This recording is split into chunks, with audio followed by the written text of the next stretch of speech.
Hello, musicians, and welcome to Monday Morning Motivation, where we take 2 minutes out of your Monday to motivate you for the rest of the week.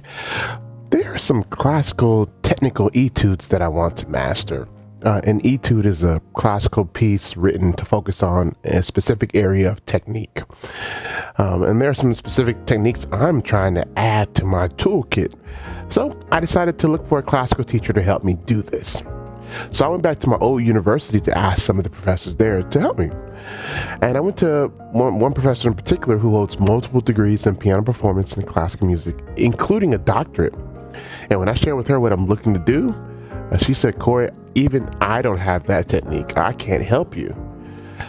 And immediately discouragement set in.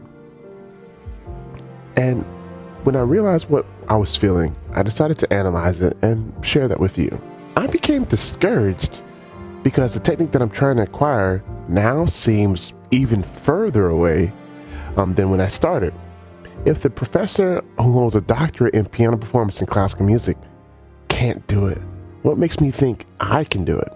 And then to add on top of that, I decided to look up the difficulty rating of the etude, and it's determined to be one of the most difficult pieces in all of classical music.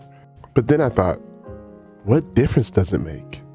Am I committed to seeing this process through, even if it takes years to develop the technique? And the answer is yes, because the alternative is to either stay where I am, and I'm already not happy here, or quit.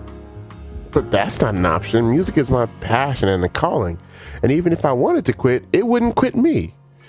So the only option is to move forward.